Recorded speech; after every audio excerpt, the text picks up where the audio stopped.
Everybody, welcome to the first meeting of the Appropriations Subcommittee on Commerce, Agriculture, and Natural Resources. Really exciting because we got bills. So we're going to go ahead and move some stuff out today or vote on some stuff today. But before we do that, if we can please open the roll.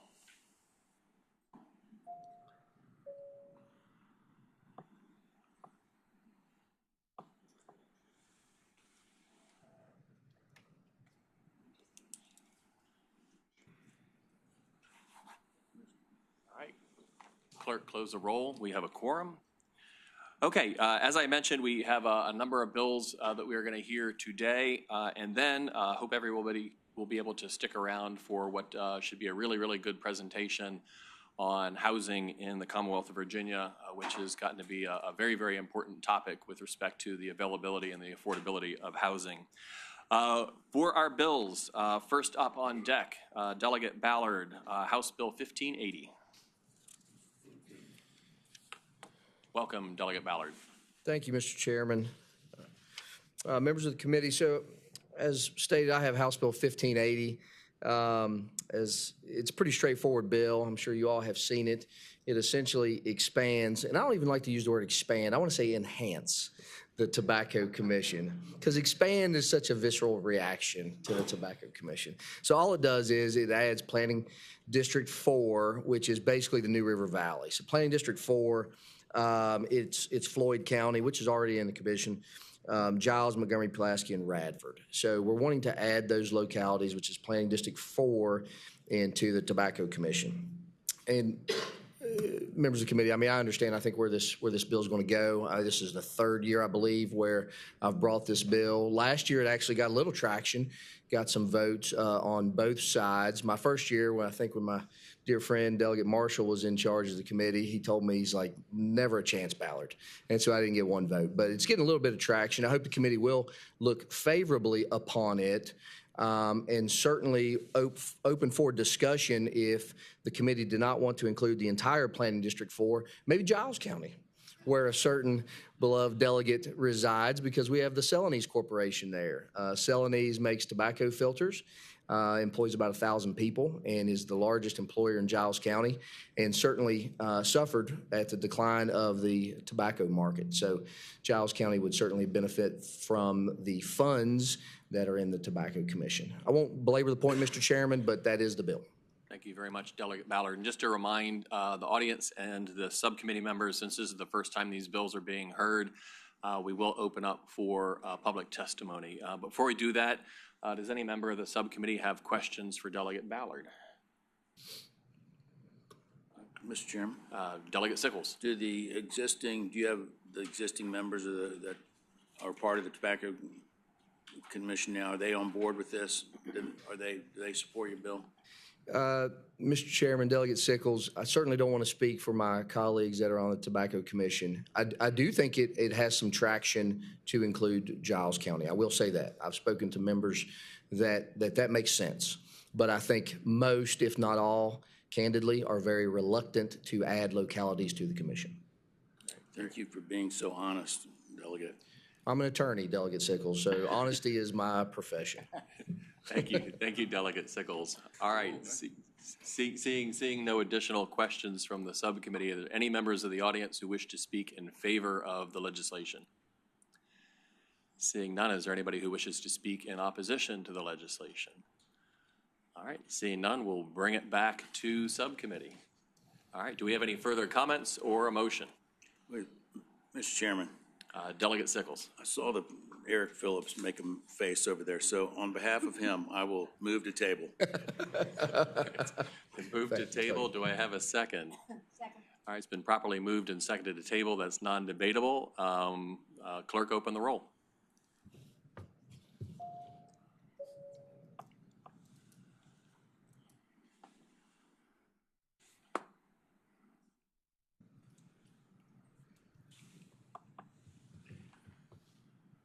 Clerk, close the roll. That bill is tabled 7-0. Thank you very much for your presentation, though. Thank you, Mr. Chairman. Appreciate the committee's time. All right, thank you. All right, up next, we have House Bill 1676 from Delegate Phillips. Delegate Phillips, the podium is yours. Thank you, Mr. Chairman, members of the committee. I have HB 1676, which basically removes the sunset. It repeals the sunset to allow Go Virginia funds and Tobacco Commission funds to be used on the same projects for the past 4 years.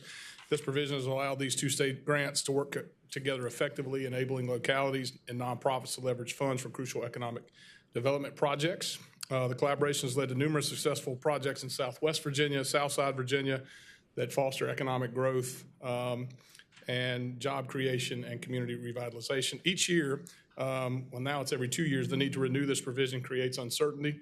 Eliminating the sunset clause will provide stability and confidence for localities and nonprofits to plan and execute longer-term projects and plans.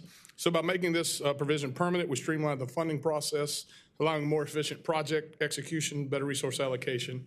And it's not just about funding, it's about empowering communities by removing the clause and ensuring localities continue to thrive and develop innovative solutions to address the challenges in Southside and Southwest Virginia. So in conclusion, I'd like to urge you to support this bill, which will solidify the partnership between Go Virginia and the Tobacco Region Revitalization Committee or Commission, directly benefiting our communities for years to come. And I will say also that I just got this back, there is no fiscal impact. Very good. Thank you very much, Delegate Phillips. Does any member of the subcommittee have any questions or comments of the patron? Seeing none, does any member of the audience wish to speak in favor of the measure? Mr. Chairman, members of the committee, Chris Lloyd from McGuire Woods Consulting on behalf of the Go Virginia Foundation. We do support this bill. I will remind you that my former colleague, and then he graduated to this body, Delegate Wampler, is the one who always put this bill in. And I will remind you that the House always passed the bill without the clause. That was just going to make it permanent. It was the other body that would impose the clause. So thank you very much, Mr. Chairman. All right, thank you very much. Does any further members of the audience wish to speak in favor of the measure? Mr. Chairman, I move to report the bill. All right, let's make sure there's nobody who wants to speak in opposition. Seeing none, Delegate Sickles, your motion. Well, I move to report the bill. All right, it's been properly moved and seconded. Delegate, you had me at stability and confidence, but the clause was even extra special. All right, we have a motion to accept, properly seconded. Clerk, open the roll.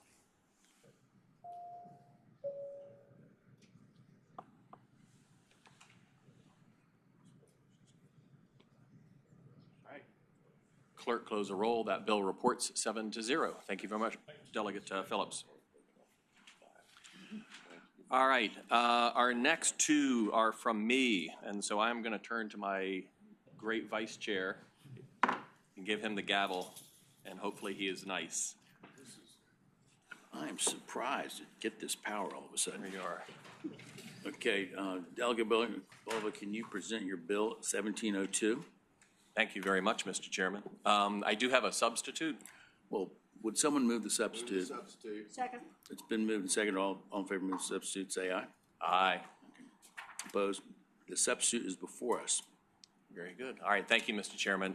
Just briefly, House Bill 1702 is a recommendation of the Virginia Housing Commission. This is a mouthful. The Urban Public-Private Partnership Redevelopment Fund has actually been on the books since 2000. This legislation, along with the Housing Revitalization Zone Act, were actually recommendations of a previous housing affordability study all the way back in 2000. However, in something that we would never do today, neither one of those funds was actually capitalized, and so they've kind of sat out there. That said, with housing affordability being a major issue, actually it was Virginia First Cities who came and said, hey, before we create new tools, why don't we take a look at the tools that are out there that haven't been funded and see if any of them might be useful. And so a work group of the Virginia Housing Commission was put together. What they found was that the Revitalization Zone Act was probably obsolete, and so we could get rid of that. However, with some tweaks, the Public-Private Partnership Revitalization Act actually could serve as a very, very valuable tool. Hence the bill that is before you. So the issue that the fund gets at is the lack of large areas of developable land that can be used in the urban environment and the high cost of remediating that land. So there's lots of underutilized land. However, when you think about it, unlike a greenfield, you've got to consolidate parcels, you've got to do clearing, you've got to do remediation in order for it to be attractive to development or redevelopment. And so what this fund does is it provides localities with the cost for the purpose of being able to promote such sites for redevelopment. So the major changes that were made, so it expands the types of entities and that localities can partner with. So before it just said private developers, that was very limiting, and so we included nonprofits, local and regional authorities, land bank entities, and property owner associations. The second item is it gives the department more flexibility with regard to the grant amount and the match requirements. And so before it was 100% match. That doesn't reflect the fiscal realities of some of our very stressed urban areas. And then next, it prioritizes two areas in terms of the fund, first of which is those experiencing an above average level of fiscal stress.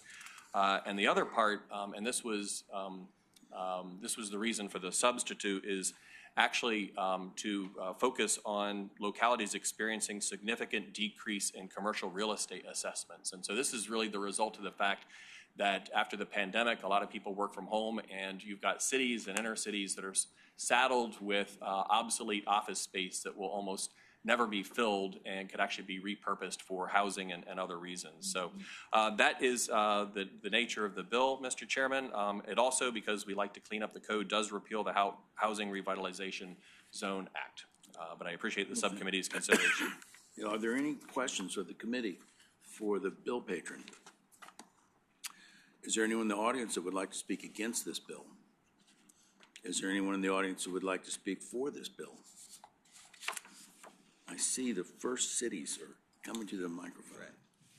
Mr. Chairman, members of the committee, I'm Kelly Harris-Braxton. I'm the Executive Director for Virginia First Cities, and I think Delegate Boulevard has done an excellent job explaining what the bill does.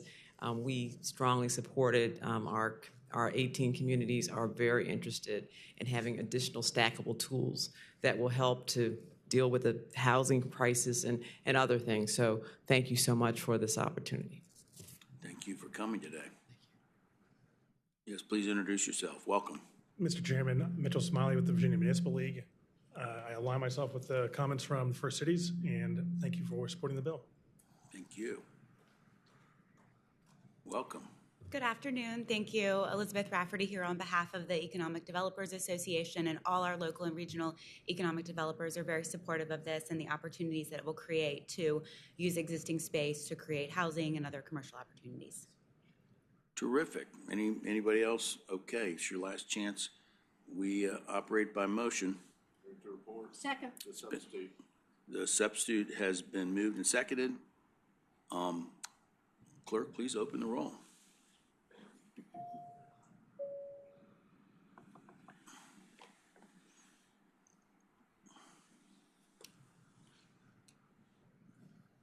And the bill is recommended to full committee on a vote of 7-0.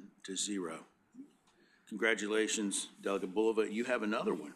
I do, Mr. Chairman.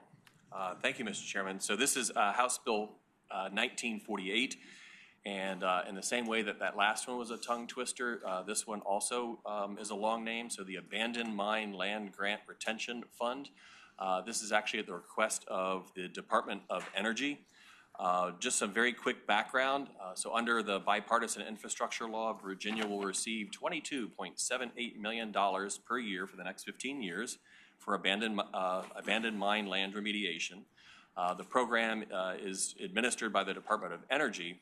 However, you can imagine that it would be very difficult to spend exactly $22.79 million in funds each year.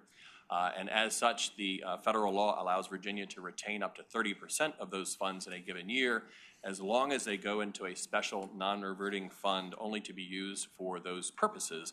Otherwise, those funds would revert back to the federal government. And so if you do the math, that comes out to $6.8 million annually for $102 million over 15 years.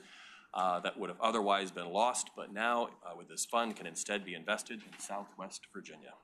And so, Mr. Chairman, that is the bill. Very good. Are there any questions from members of the subcommittee? Is there anyone in the audience that opposes this bill that helps Southwest Virginia? Is there anybody here to speak in favor of this bill? A place where President-elect is very popular. Good afternoon, Mr. Chair, Yeah. members of the committee. We're very grateful to the delegate for working with us on this bill.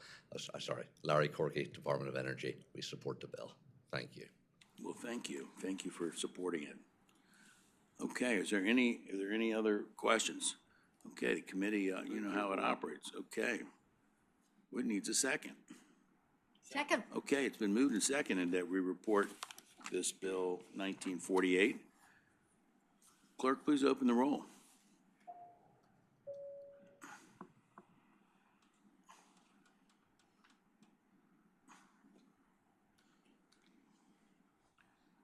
Okay, the bill is recommended to be reported on a vote of 7-0.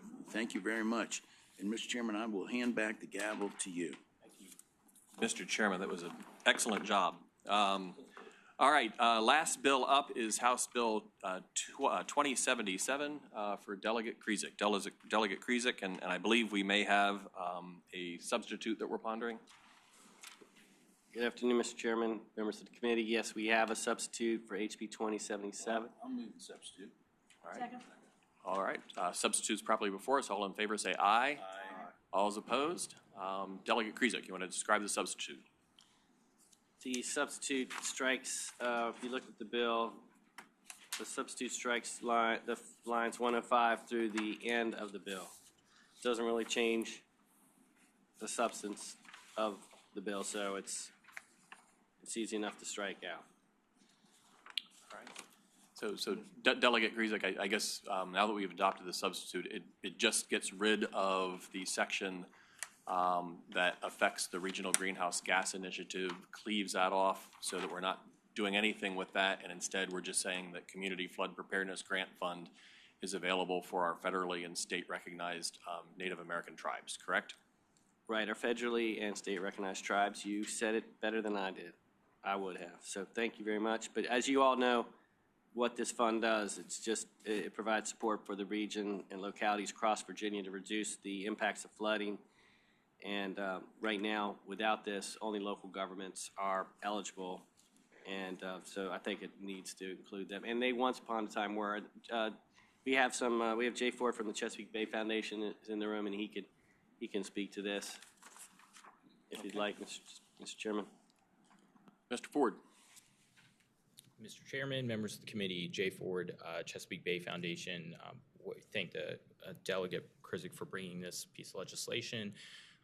The tribes were included in earlier grant manuals for the Community Flood Preparedness Fund.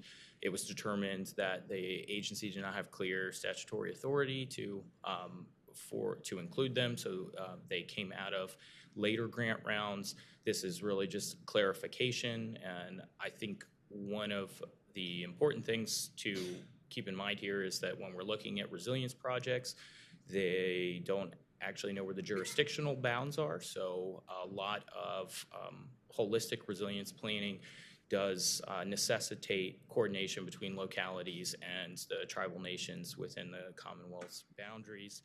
The other important part is a lot of their ancestral land happened to be located on some of the most flood-prone lands in the state. So these are the federal tribes need this funding, and we hope that you will look favorably upon it.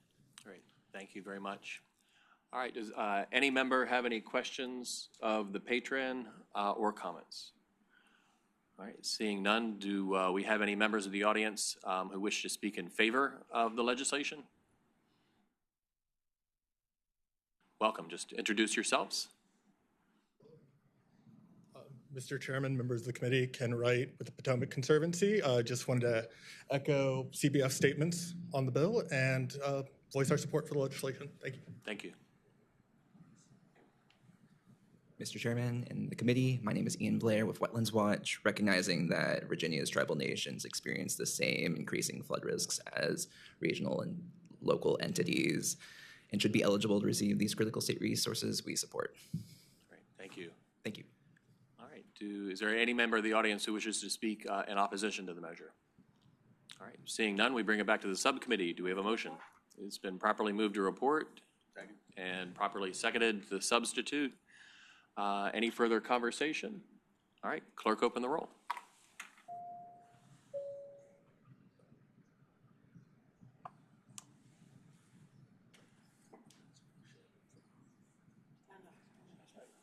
Clerk, close the roll. That bill reports as substitute 6-0, and I wish my eyes were as good as Sickles. So I'm sorry I have to crane my necks back, but thank you very much, Delegate Krzyk, for bringing that bill.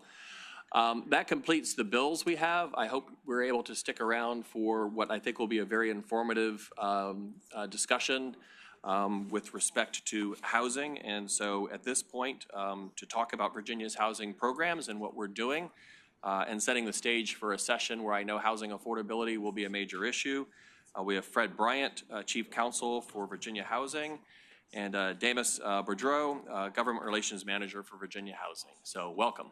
Well, thank you very much, Mr. Chair and members of the committee. Thanks for the opportunity to come and talk a little bit about Virginia Housing and what we do and how we serve Virginians. I'm Fred Bryant, Chief Counsel to Virginia Housing. I'm pinch hitting for Tammy Neal, our CEO, who could not be here today. She's attending a funeral. Would like to acknowledge Damus Boudreau, our Government Relations Manager. And if you have any questions, always feel free to reach out to Damus, to me, or to Tammy. We have handouts that we've put on the dais, and if anyone wants additional ones, we have a few extra. How do I advance the, just hit enter? There we go.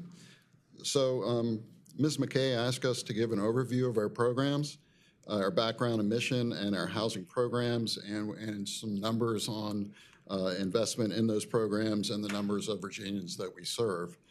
I'm just going to hit the highlights in the interest of time, but there's more detail in the slides. Our mission is very simple: to help Virginians attain quality, affordable housing. We were created in 1972 under the Virginia Housing Development Authority Act in the state code. We are still legally Virginia Housing Development Authority, but we use Virginia Housing in our marketing and programs. We're an independent political subdivision of the Commonwealth. We operate primarily as a mortgage lender and servicer, making homeownership and rental housing or multifamily loans. We also administer a couple of federal programs that we'll talk about in a minute. I do want to emphasize the last bullet. We're not in the Appropriation Act. We're self-supporting from our revenues generated by our programs. And also, although we work closely with the Department of Housing and Community Development, DHCD, and Brian Horn is on our board, we are a separate entity, and they do a lot of things in addition to housing, broadband, flood relief, and the building code is a big one that they do. So they have some different functions from us. Governance, although we are a separate political subdivision, there are some guardrails. Tammy Neal, our CEO, who's been in that role about 9 months, was selected by our board. Tammy's been with our organization for about 35 years, and she's pictured there in the top picture. We're governed by an 11-member board, 9 of whom are pictured there. Oh, okay. Thanks, Damus. Sarah Steadfast is our chair, and Sarah's in the front of that picture. We're under Secretary Merrick's in the Commerce and Trade, her umbrella of responsibility, and we do some annual reporting to both the governor and to the Auditor of Public Accounts. So as I mentioned, we're not in the Appropriation Act, so how do we raise our money? First, we issue bonds, both taxable and tax exempt, and I'll do that. And we also, for our homeownership and rental housing programs, and as set forth on the slide, with respect to our tax exempt bonds, we receive a portion of the state's private activity bond cap. We get 43% of that every year. The other pools are the local housing authority pool. The governor has a discretionary pool and the industrial development bond program. Second, for our homeownership program, we securitize loans in addition to funding them with both tax-exempt and taxable bonds, and sell those loans to Ginnie Mae, Fannie, and Freddie. We're very proud of our credit rating, AA+, and AA1. And importantly, our bonds are not in the state's debt capacity model, and the Commonwealth has no legal or moral obligation on our bonds. So what makes Virginia Housing unique? We are a public-private partnership. We do business with 70 mortgage loan originating banks, and we purchase the loans once they make them and close the loans, we purchase them. On the rental housing side, we work with both for-profit and nonprofit developers who go out and build the apartments, and then we make them a loan to fund that. So we also serve all Virginia regions, unlike some regional institutions. We have an office out in Wytheville, and we have a mobile mortgage van that goes around to some of the lesser served areas, and we'll take originations, and we have a small direct origination shop. Our REACH program is our dividend to the state. It's an allocation of our net assets. And the chart shows the REACH allocation since 2005 is almost $1 billion. For FY25, we have about $144 million available of REACH, and that includes a little bit of carryover from FY24. So when we get to our community outreach slide, that's where we make a lot of grants. In our rental housing program, we do some loan buy downs to promote housing, and in our homeownership program, we have some down payment assistance grants and low interest rate loans that use REACH. So programs, what do we do? Homeownership is the big one that a lot of people have heard of and got their first home through Virginia Housing. We also do rental housing lending for multifamily apartments. We administer the tax credit, both a state and federal tax credit program. We have a community outreach division, and we administer 2 large federal programs. So for home ownership, we make first and second mortgage loans for people to purchase a home. We have FHA, VA, and RD, and a conventional loan product. To be eligible for our loans, people have to be within our maximum income limits and sales price limits. These limits vary by jurisdiction. We've recently expanded those limits to try and serve some high-cost areas in Northern Virginia and Charlottesville, and also to help the balance of state in some of the more rural areas.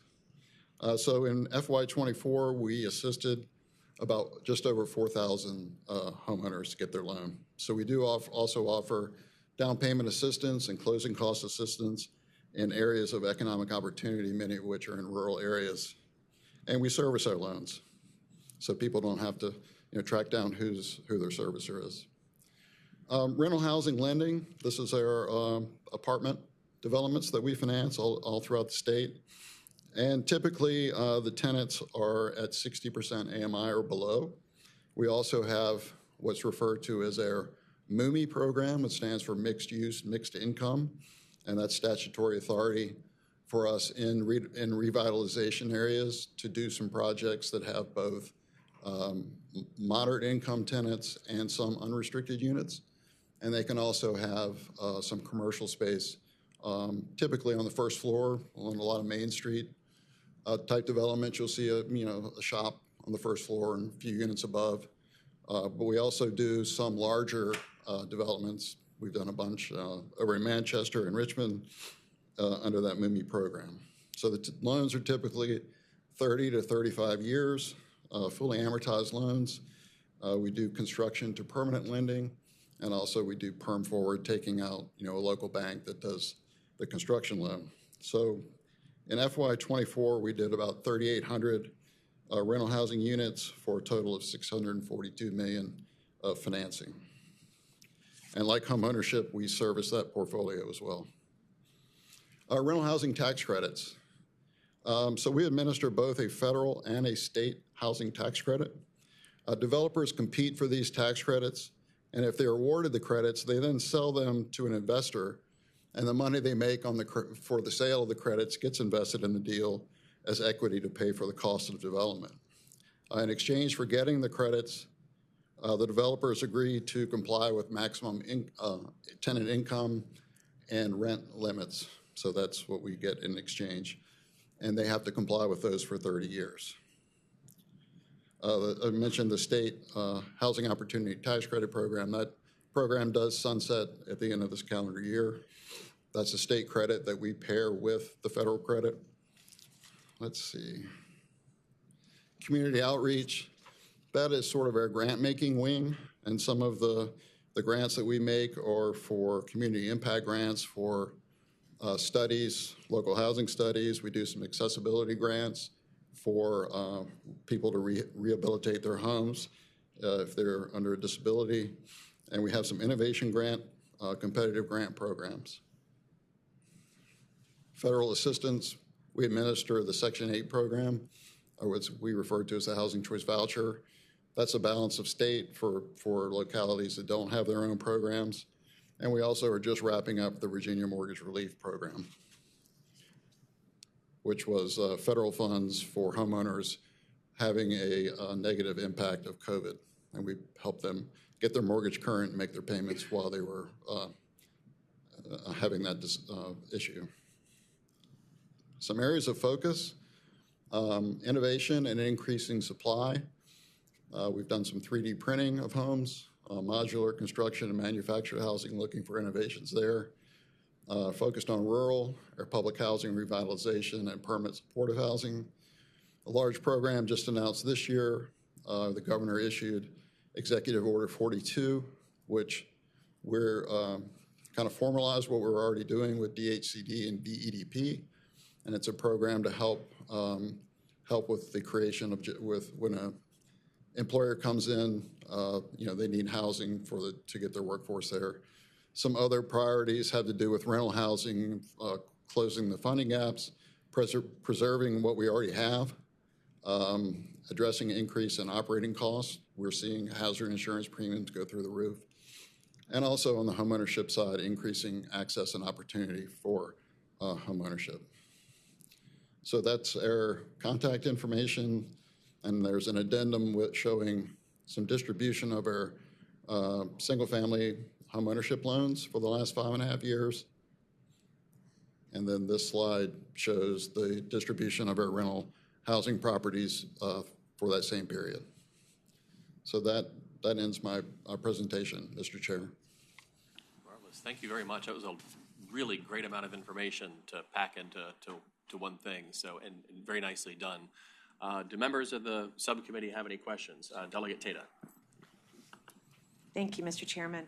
So I went to a affordable housing summit down in Virginia Beach. I'm Farrell Tata from Virginia Beach, and there was unbelievable technology and new development in the modular construction. And when I talked to, they had a couple of manufacturers from different states there, and they were unbelievable and very affordable and really nice and felt well made, much better than, a mobile home. But they say that there's all kind of regulations that prevent them from, they're like, we would build these, we would provide these everywhere. So what are you doing, or how are you helping with trying to cut through some of that regulation to make those more accessible? Yeah, great question, Mr. Chair. I would respond to the delegate and say, we have one of the grants that we do is an innovation grant, and it's a competitive process where people come in, and part of that is for building techniques, where they can get money to help them with new technology. The 3D printing is one. Modular is a huge focus for us. Some people in Richmond working on that, and also other parts of the state. The manufactured housing, fortunately, HUD just changed their guidelines on manufactured housing to make it just give some updates, but they're doing some really creative things like duplexes, manufactured duplexes, and things like that. So if you have someone that's interested in that, our innovation grant program is just opening up, and that would be somewhere where they could come and get some assistance. Great, thank you. Delegate Sickles. Thank you. I don't represent any of Arlington, but I'm familiar with this massive redevelopment project in Barcroft. You may know of it. Sure, yes. And they need a huge amount of the private activity bond to make this thing work. It's a terrific project.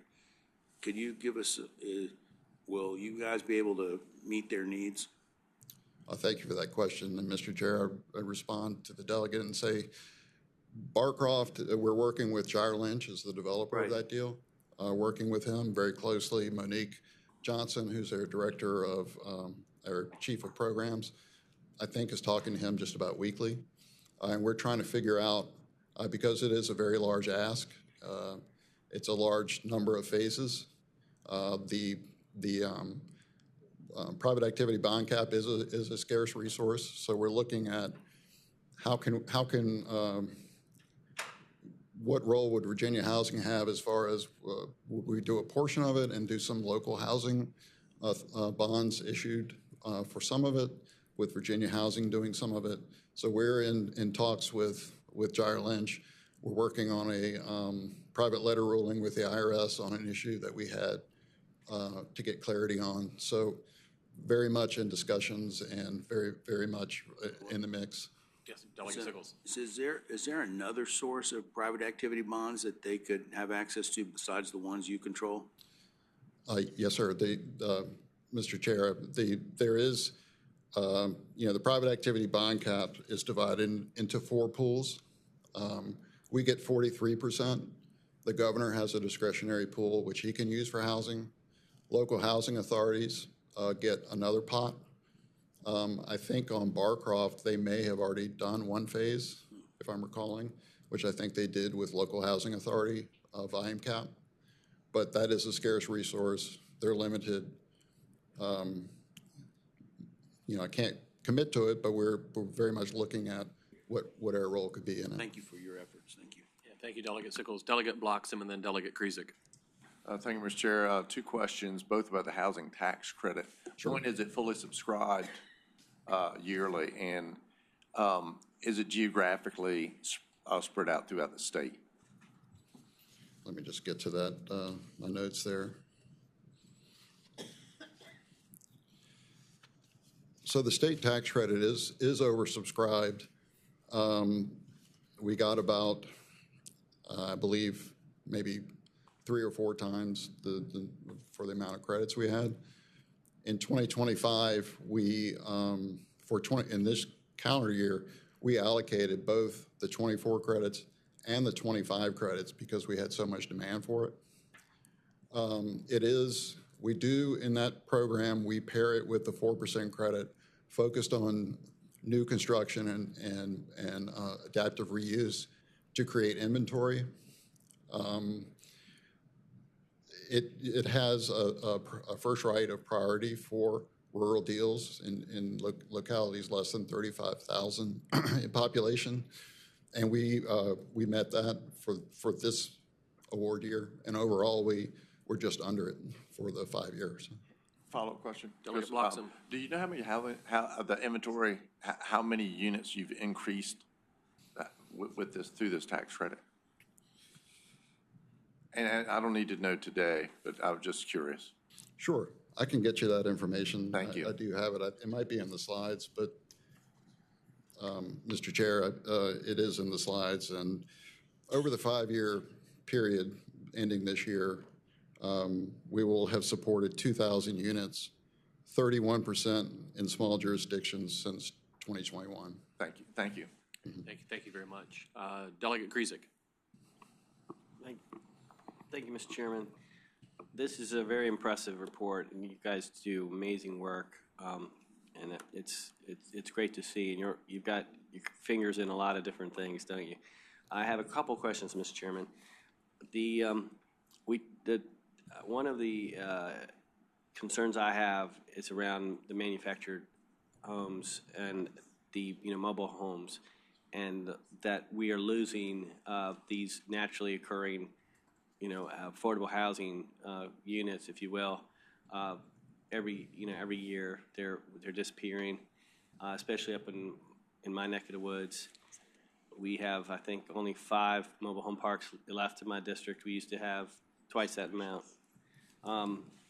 And I just curious as to, have you got a census of the mobile home parks in Virginia? Is this a concern that your agency shares, and what are you doing about it? And what can we do to help you? Thank you for that question, and Mr. Chair and Delegate Krizik. That is an area of concern with these mobile home parks. Because they're anything but mobile, and the tenants can't move them. We've done, and it is an area of focus for us. We've done a lot of work. A couple of examples in Charlottesville with the Southwood Mobile Home Park, where they're rehabilitating that with a ton of tenant input into mixed use and mixed income development. We just made a commitment for a nonprofit to purchase a mobile home park in the Charlottesville area. There's a state code section that says you have to give notice of your intent to sell a mobile home park. We were able to work within a very tight window to get them a loan commitment so that they could make an offer on that. So it's very much an area of focus for us. Mr. Chairman, I just want to point out that my legislation that gets vetoed every year tried to expand that to 120 days, and I think it's 60 days, right, in the code right now. I believe which it is is. very tight. I mean, 90 days would be nice, but 60 days is tight. I'm sorry to interrupt you. So definitely an area of focus. Yeah, very good. Any other questions? I just had one kind of quick follow-up on all that. So we're going to be considering a lot of different approaches this session with respect to how do we accelerate affordable and accessible housing. I guess in your experience over the last couple of years, are there, what tools, I guess, move the needles the most, right? And so if you had to put money into a pot, what gets the best bang for your buck? Yeah, I mean, Mr. Chair, money's always nice, and we certainly are doing our best. There's such a shortage of inventory, and there's some things that may come into play under the next presidential administration, with some opening up of maybe some federal land that can be used for affordable housing. We're looking at trying to create inventory through innovation and new building techniques. A lot of national trade groups are focused on regulatory burdens and such as zoning and things like that. That's out of our purview, but trying to get more land zoned for residential and multifamily development. So it's a number of things. As we say at Virginia Housing is definitely having a moment, and you'll see that in the number of bills that are introduced this year on housing. So it takes a concerted approach of different avenues. All right, thank you very, very much for that presentation. That was extremely helpful. All right, does any member of the subcommittee have any other items for the good of the order? And hearing none, do we have a motion to adjourn? All right, properly moved and seconded. All those in favor say aye. All those opposed, we are adjourned. Thank you.